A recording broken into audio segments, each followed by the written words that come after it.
Hello aspirants, hope you are doing quite well and your preparation is going in full swing. Today's topic is mock test 4 from grammar section. অর্থাৎ গ্রামারের 4 নম্বর যে mock test যেটা আমি day before yesterday অর্থাৎ গত পরশুদিন নিয়েছিলাম তার উপরই সেই মক টেস্টটাই আজকে আমি তোমাদের সামনে নিয়ে এসেছি ইউটিউবের মাধ্যমে এবং কোশ্চেন অ্যান্সার সেশনে যাওয়ার আগে আমি clearly and briefly very briefly আমি একটু রেজাল্টটা বলে দিই। এই টোটাল কোশ্চেন ছিল 25, that means full marks allotted for the mock test was 25 and there are many students who scored more than 20 and the highest score was 25 undoubtedly 25 পেয়ে যে highest score করেছে তার নাম তাপস মান্না। 24 পেয়েছে দুজন, তারপর 23 পেয়েছে এইচ মন্ডল, দেবমাল্য, দানিশ, যাই হোক 23 পেয়েছে টোটাল ওকে 9 জন টোটাল, সবার নাম বলা সম্ভব না। 23 পেয়েছে, 22 পেয়েছে 21 জন, 21 পেয়েছে 37 জন এবং 20 পেয়েছে নিয়ার অ্যাবাউট 50 অর্থাৎ 48 জন পেয়েছে। এবং এখানে আমার দুটো ব্যাচে মক টেস্টটা কন্ডাক্ট করেছিলাম, দুটো ব্যাচেই সবাই পার্টিসিপেট করেছো এবং আমি একটা 24 আওয়ার্সের যে টাইম ফ্রেমে শুধু মার্কসগুলো নিয়েছি, তারপর কেউ বেশি মার্কস পেয়ে থাকতে পারো কিন্তু সেটা আমি নিইনি এবং সেকেন্ড অ্যাটেম্পটগুলোকেও আমি চেষ্টা করেছি এক্সক্লুড করার। আমি ম্যানুয়ালি গ্রেডিং করেছি এবং তোমরা জানো আমি যে মক টেস্ট সিরিজগুলো কন্টিনিউ করছি সেখানে টোটাল আমি কোনো ফিস নিচ্ছি না এবং আমি শুধু এন্ট্রি ফিস নিচ্ছি ওয়ান টাইম 99, অর্থাৎ 99 টাকা দিয়ে এই মক টেস্টে তোমরা এন্ট্রি করতে পারবে এবং এই মক টেস্টগুলো সপ্তাহে 2 দিন চলবে। তারপর আমি অ্যানালিসিস করব, এক্সপ্লেনেশন করব এবং এক্সপ্লেইন করব এবং তোমাদের ডাউটসগুলোকে শর্ট আউট করার চেষ্টা করব। এবং এই যে মক টেস্ট, এখানে কোনো total number of mock test নেই বা কোনো ব্যবসা বা এরকম কিছু নেই। এই মক টেস্টগুলো চলবে টিল এক্সাম, সেটা এক্সাম সেপ্টেম্বরেই হোক, ডিসেম্বরেই হোক আর যখনই হোক, সপ্তাহে 2টো করে গ্রামার মক টেস্ট তোমরা পেতেই থাকবে। যারা গ্রামারে ইমপ্রুভ করতে চাও, শুধু এসএলএসটির জন্য না, অন্য যে কোনো এক্সামের জন্য, সিজিএল বা ডব্লিউবিসিএস প্রিলিমিনারি বা ব্যাংকিং সেক্টরের জন্য যারা পড়াশোনা করতে চাও, তারা সকলেই এই গ্রামার মক টেস্ট সিরিজের সাথে যুক্ত হতে পারো এবং এই মক টেস্টটা কন্টিনিউ হবে, চলতেই থাকবে 2 দিন করে। এবং যারা এসএলএসটি ক্যান্ডিডেট, তাদের এসএলএসটি যেদিন হোক ততদিন পর্যন্ত, এবং তার একটা টাইম ফ্রেম রয়েছে এবং সেটা অন্তত পক্ষে 31 ডিসেম্বর পর্যন্ত আমি এই মক টেস্টগুলো তো কন্টিনিউ করছি এবং এর জন্য কোনো রিপিটেড ফিস নেই, শুধু এন্ট্রি ফিস। তো চলো আজকে আমরা যে মক টেস্ট সেশন সেখানে চলে যাই। এখানে চলে গিয়ে ফার্স্ট কোশ্চেনটা দেখো। ফার্স্ট কোশ্চেনটা কি ছিল? Identify the clause in the following sentence. He drove so fast that he got a speeding ticket. ডিটেলসে আমি বলছি না, তোমাদের 5 সেকেন্ডস আমি টাইম দিচ্ছি, এর মধ্যে আশা করি তোমরা অ্যান্সার বলে ফেলবে। এখানে একটা জিনিস মনে রাখবে, so dot dot dot dot that class 9-এ করেছিলাম, মনে দেখো। So that, so directly, so that he can help me, so that we can do better performance in the exam. তারপর আরো কিছু রয়েছে। এই ক্ষেত্রে মনে রাখবে যে ডিরেক্টলি, ইন অর্ডার দ্যাট, এগুলো কি করে? ইন্ট্রোডিউস করে। ইন অর্ডার দ্যাট এগুলো কি ইন্ট্রোডিউস করে? এগুলো ইন্ট্রোডিউস করে অ্যাডভার্বিয়াল ফ্রেজ। তো এখানে right answer undoubtedly adverbial phrase তো না, অ্যাডভার্বিয়াল ক্লজ। তাই এখানে রাইট আনসার হচ্ছে অপশান সি। যদিও এবিসি লিখিনি, থার্ড অপশনকে অপশন সি ধরে নিতে পারো। যাই হোক, নেক্সট কোশ্চেনে আমরা চলে যাই। নেক্সট কোশ্চেন যেটা রয়েছে, identify the clause in the following sentence. এই সেন্টেন্সে ক্লজ আইডেন্টিফাই করতে হবে। I asked him when he would go there. So এখানে মনে রাখবে আই হচ্ছে সাবজেক্ট, আস্কড হচ্ছে ভার্ব, হিম হচ্ছে অবজেক্ট এবং তারপরে আমরা ছোটবেলায় পড়েছি যদি কোনো ক্লজকে বা ফ্রেজকে বা কোনো পার্টস অফ স্পিচকে হোয়াট ব্যক্তির ক্ষেত্রে এবং হুম হোয়াট হচ্ছে বস্তুর ক্ষেত্রে এবং হুম ব্যক্তির ক্ষেত্রে এই দুটো ওয়ার্ড দিয়ে রিপ্লেস করা যায় বা সামথিং সামওয়ান দিয়ে রিপ্লেস করা যায় তাহলে সেটা অবজেক্ট হয়। ছোটবেলায় পড়েছিলাম, মনে করে দেখো। তো I asked him what, I asked him what, I asked him something. তো এখানে এটা অবজেক্ট হিসাবে কাজ করছে, আর অবজেক্ট হিসাবে যখনই কাজ করছে এটা কি হবে, নাউন ক্লজ। তো এখানে রাইট অ্যান্সার হচ্ছে অপশন বি, নাউন ক্লজ, অর্থাৎ sorry option A, noun clause. Next question দেখো, identify the clause in the following sentence. নিচের যে সেন্টেন্সটা দেওয়া রয়েছে সেখানে তোমাদেরকে ক্লজ আইডেন্টিফাই করতে হবে। I shall not tell you where he lives. I shall not, এখানে দেখো সেম ফর্মুলা কাজ করেছে, I shall not tell you something. এই পুরো জিনিসটাকে সামথিং দিয়ে রিপ্লেস করে এটা একটা মিনিংফুল, বা এখানে হোয়াট দিয়েও কোশ্চেন করতে পারি, তাই না? I shall not tell you what, what shall I not tell you, that is object, that is noun clause. So here also the right answer is noun clause. Next question চলো দেখে নেই। আশা করি তোমরা তিনটে কোশ্চেনই মার্ক করেছো। এবারের কোশ্চেনটায় আমি কিন্তু একবারে অ্যান্সার বলবো না, আমি প্রথমে 5 সেকেন্ডস টাইম দিব, তারপর আমি অ্যান্সার বলবো। Identify the phrase in the following sentence.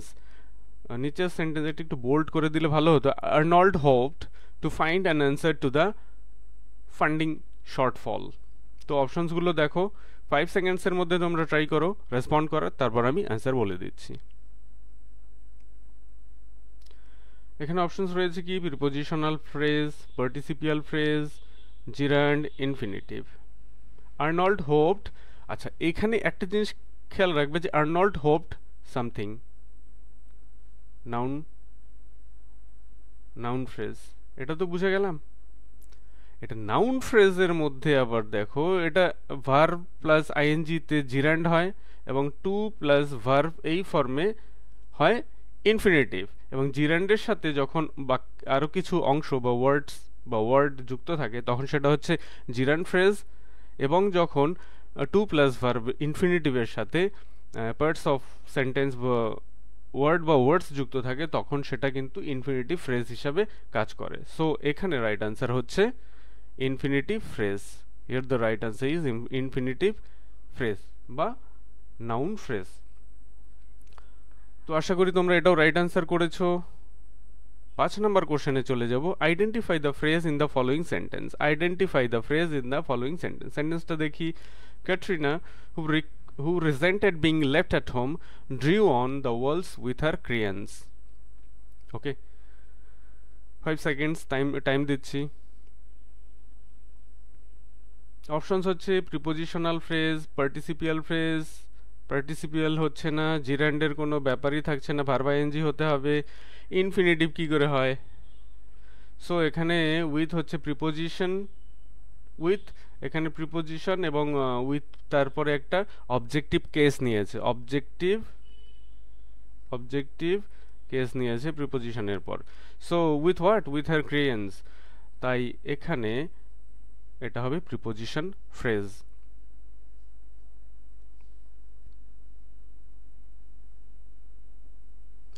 Next question চলে যায়। Identify the clause in the following sentence. Since my brother came he has been teaching. 5 সেকেন্ডসের মধ্যে তোমরা অ্যান্সার করো, তারপর আমি অ্যান্সার বলে দিচ্ছি। আচ্ছা এটা তো বোঝাই যাচ্ছে, অ্যাডভার্ব অফ টাইম হিসাবে কাজ করছে, তাই না? Adverb of time or point of time but indefinite point of time. এটা নয় যে সকাল 6টা থেকে বা 8টা থেকে that is indefinite point of time. So adverb of time undoubtedly, তাই এখানে অ্যাডভার্ব ক্লজই হচ্ছে। অ্যাডভার্ব ক্লজ নিয়ে আমি একটা ভিডিও দিয়েছি, সেখানে ডিটেলসে সব বলা রয়েছে, সুতরাং আমি এ নিয়ে আর কিছু বলতে চাইছি না। Identify the clause in the following sentence. I shall do, দেখো 2 নাম্বার কোশ্চেন যেটা ছিল, I shall do what or I shall do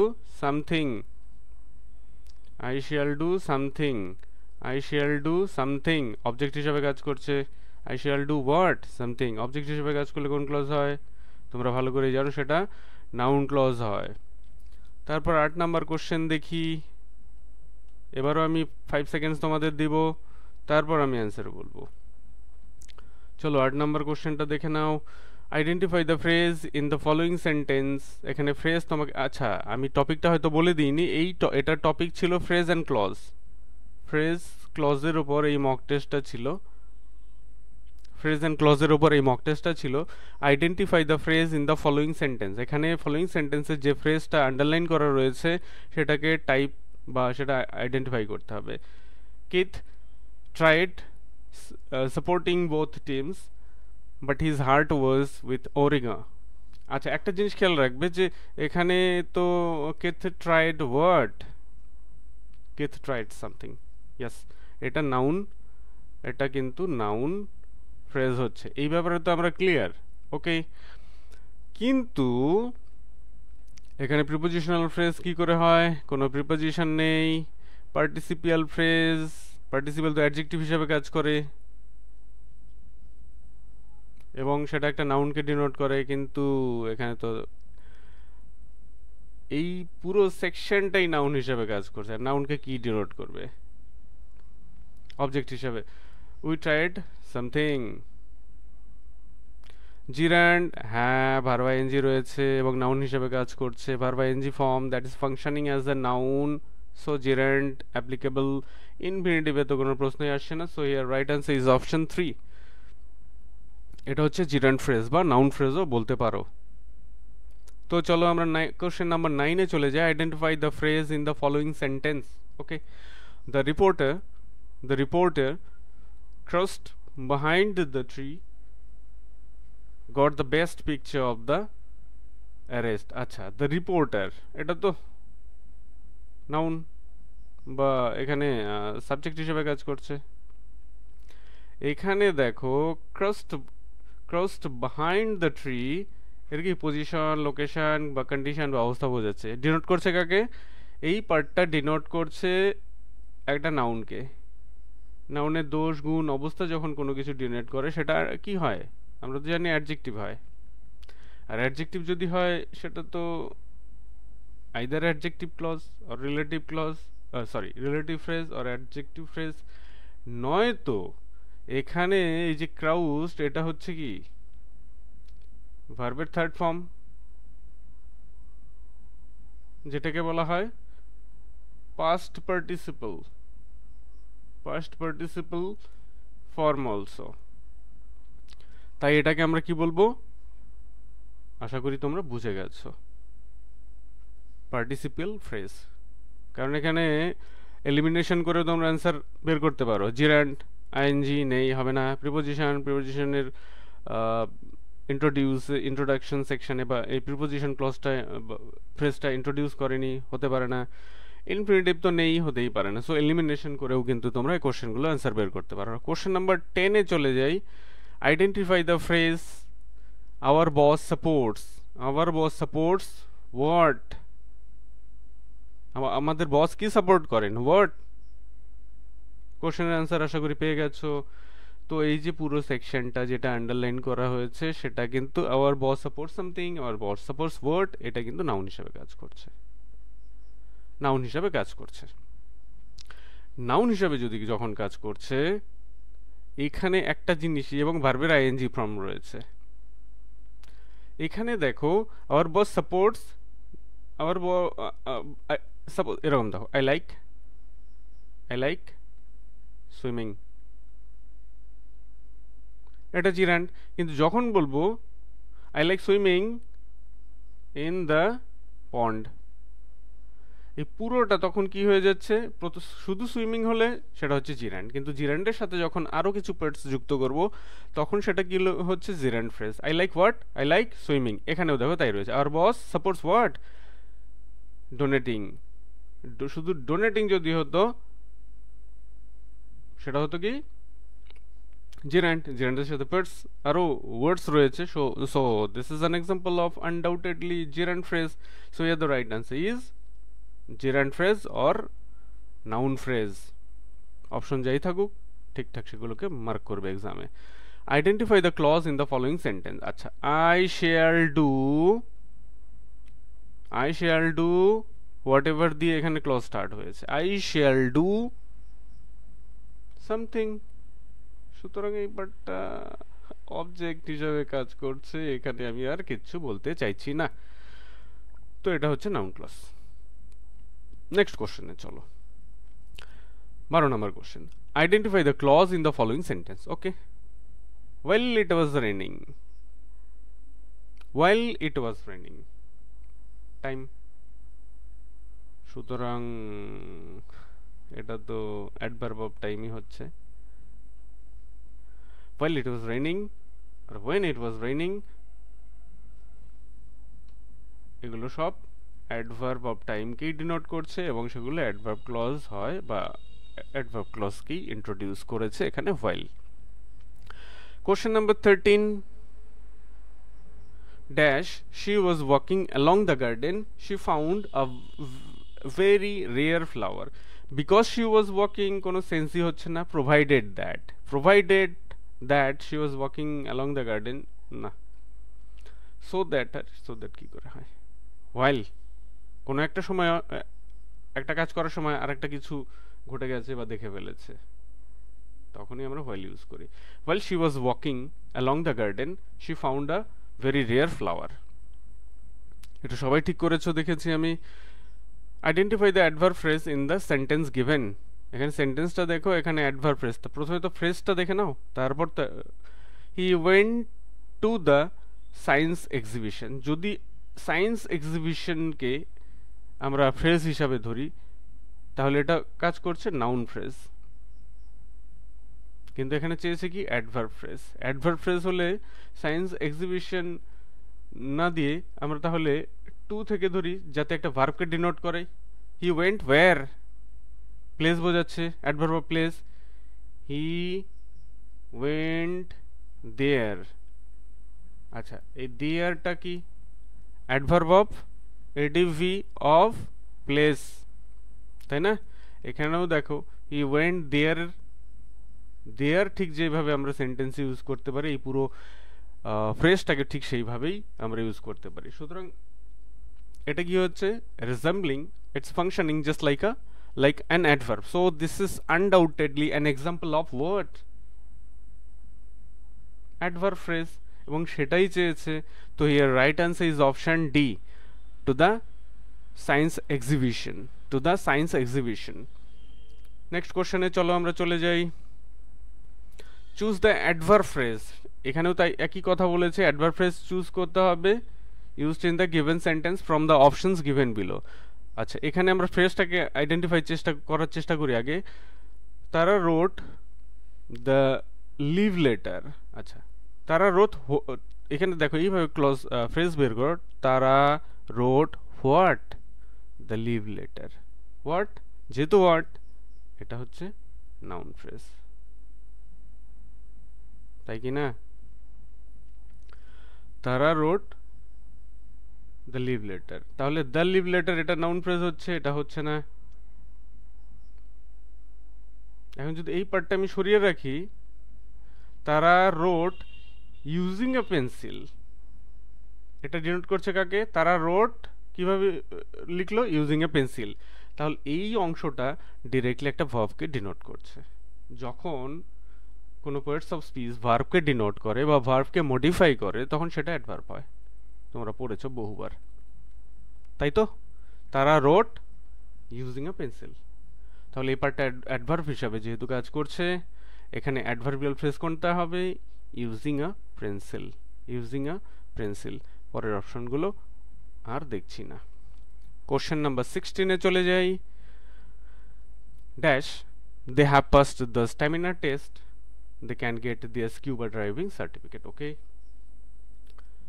এখানে দেখো, now that they have passed the stamina test they can get their scuba diving license। হতে পারে, এর use সবসময়ই হয় প্রায়। even though they have passed the stamina test they can get their, এর মানে কি হলো? এখানে নেগেটিভ সেন্স থাকতে হবে, যেহেতু ইভেন দো দিয়ে যদি সেন্টেন্স স্টার্ট হয়, even though they have pass the stamina test they were deprived of the certificates, they were deprived of the basic qualification certificate, they were deprived of the entry to the scuba diving club, এরকম হতে পারে। Even তো দিয়ে যখন start হবে তখন যে tag portion থাকবে সেখানে নেগেটিভ সেন্স থাকার একটা চান্স থাকে বা নেগেটিভ সেন্সই থাকে। সো এখানে তা নেই তাই না। Unless itself is negative, unless they have passed the stamina test. Unless means কি হয়, if not if they do not have if they haven't passed the stamina test they cannot, এখানে তাহলে নেগেটিভ সেন্স থাকতে হবে, তা নেই। Unless হচ্ছে না, ইভেন দো হচ্ছে না। when they have passed the stamina test they can get their scuba diving certificate।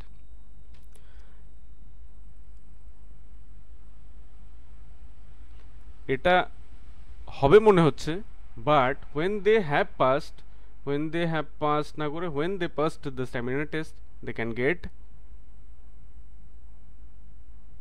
এখানে হ্যাভ হচ্ছে না, when they will pass the stamina test they can get their scuba diving license। তো এখানে right answer হচ্ছে now that they have passed the stamina test। এখন তারা stamina টেস্টে pass করেছে এবং তারা স্কুবা ডাইভিং লাইসেন্স পেতে পারে। নেক্সট কোশ্চেন দেখো, question number 17, what is the adverb phrase in the sentence given. এখানে দেখো অ্যাডভার্ব ফ্রেজ রয়েছে, এভাবে একটু বের করার চেষ্টা করো আগে ফ্রেজগুলো। They have been waiting for the recruitment, waiting for what, এটা হচ্ছে noun, waiting for the recruitment for many days, adverb of time। তাই এখানে for many days কোথায় রয়েছে, for many days হচ্ছে রাইট আনসার।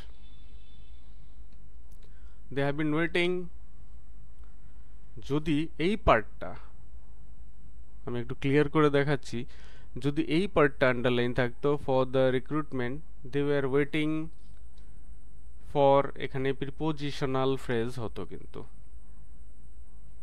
কারণ প্রিপোজিশন রয়েছে তারপর অবজেক্টিভ কেস রয়েছে, কিন্তু এখানে যেহেতু আমাদের অ্যাডভার্ব ফ্রেজ চেয়েছে ফর ম্যানি ডেইজ, এটা হচ্ছে রাইট আনসার।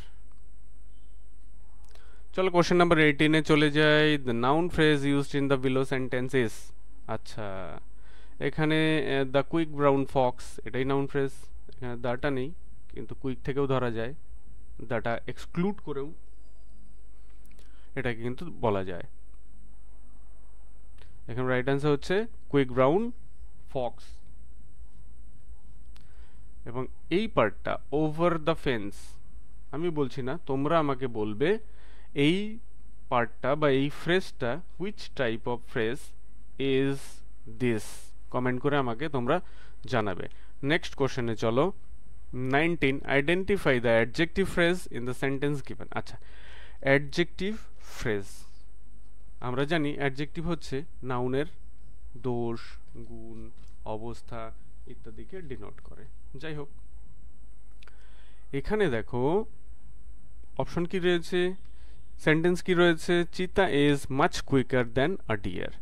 চিতা হচ্ছে এখানে নাউন,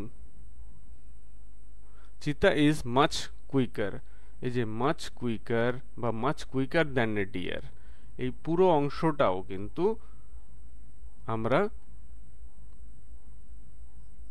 নাউন ফ্রেজ, এই পুরো অংশটা কিন্তু আমরা একটা নাউনকে ডিনোট করছে বা নাউন চিতাকে মডিফাই করছে সেটা বলতে পারি, চিতাকে মডিফাই করছে বা ডিনোট করছে। এবং যখন চিতা বা নাউনকে ডিনোট করবে তখন সেটা কিন্তু অ্যাডজেক্টিভই হয়। তাই এখানে রাইট আনসার হচ্ছে মাচ কুইকার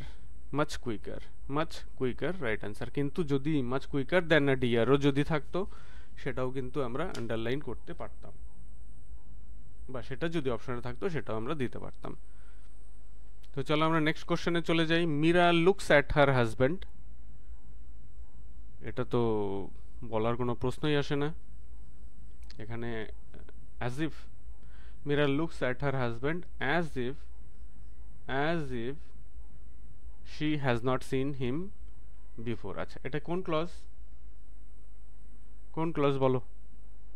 এটা হবে অ্যাডভার্ব ক্লজ। তো চলো আমরা নেক্সট কোশ্চেনে চলে যাই। ওয়েল প্রিপেয়ারিং ফর দিস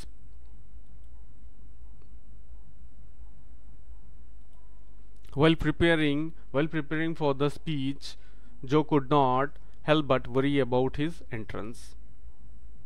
এখানে যে পার্টটা আন্ডারলাইন করা রয়েছে সেটা কি ধরনের ফ্রেজ বলো? 5 seconds. While preparing for the speech, এখানে প্রিপেয়ারিংটা কি? জেরান্ড।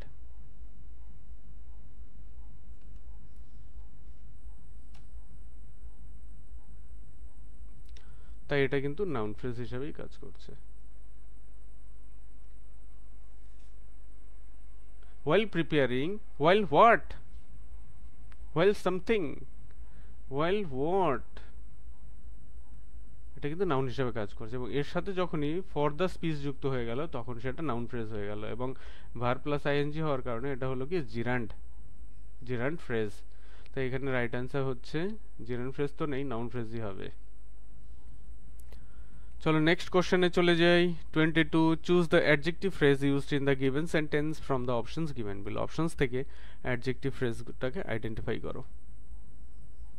দ্য লেহেঙ্গা স্পেলিং তো ঠিকই রয়েছে, লাল কালি এসেছে কেন? The lehenga in the shop was embedded with gold Stones. এখান থেকে কি করতে হবে? অ্যাডজেক্টিভ ফ্রেজ বের করতে হবে। আর অ্যাডজেক্টিভ মানে কি? ডিনোট করবে কাকে? মডিফাই করবে কাকে? নাউনকে। এখানে নাউন কি রয়েছে? The lehenga or the lehenga. In the shop এটা তো ডিনোট করছে না, এটা লোকেশন বোঝাচ্ছে, এটা প্লেস মানে অ্যাডভার্ব। ওয়াজ এটা হচ্ছে ভার্ব। ফ্রেজে তো ফাইনাইট ভার্ব থাকতে পারে না। তাহলে বলো।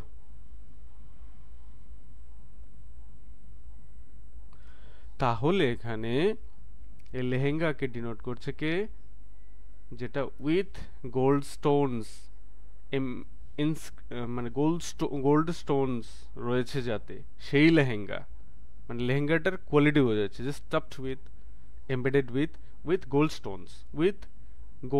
Stones in it. এই পুরো সেকশনটা মডিফাই করছে কাকে? লেহেঙ্গাকে। মডিফাই করছে কাকে? নাউন লেহেঙ্গাকে, by describing what kind of lehenga it is. What kind of lehenga it is with gold stones in it, এই অংশটি। আচ্ছা আমি আনসারই বললাম না, তাহলে বলো রাইট অ্যান্সার কোনটি? fourth option is the right answer, with gold stones in it. 13 hoping for a miracle বোঝাই তো যাচ্ছে কি, আর কি বলবো? participle. The doctors continued the surgery. hoping for a miracle, এখানে আর কিছু বলছি না, খুবই ইজি পার্টিসিপেল ফ্রেজ। তো চলো আমরা চলে যাই question number 24। Identify the clause I do not know how he solve the mystery. I do not know একদম 2 নাম্বার, 7 নাম্বার, 5 নাম্বার কোশ্চেনে যেমন ছিল I do not know what, I do not no something. সুতরাং এটা object হিসাবে কাজ করছে, আর যখনই এটা অবজেক্ট হিসাবে কাজ করবে এটা কিন্তু হবে নাউন ফ্রেজ। এই নিয়ে কোনো দ্বিমত থাকার ব্যাপারই নেই। তাই এখানে রাইট আনসার হচ্ছে, আরে নাউন ফ্রেজ নয় তো নাউন ক্লজ। এই ফ্রেজ ক্লজ বারবার বলতে বলতে কনফিউজড হয়ে যাচ্ছি। Noun clause. তারপরে চলো আজকের মক টেস্ট সেশনের লাস্ট কোশ্চেন, যেটা choose the adjective phrase or relative phrase in the given sentence. Is the bag near the counter yours? প্রথমে নাউনকে ডিনোট করো, interrogative sentence. Bag, is the bag near the counter, মানে কাউন্টারের কাছে যে ব্যাগটা রয়েছে মানে একটা ব্যাগকে ডিনোট করছে near the counter. Near the counter actually it's a prepositional adjective phrase. prepositional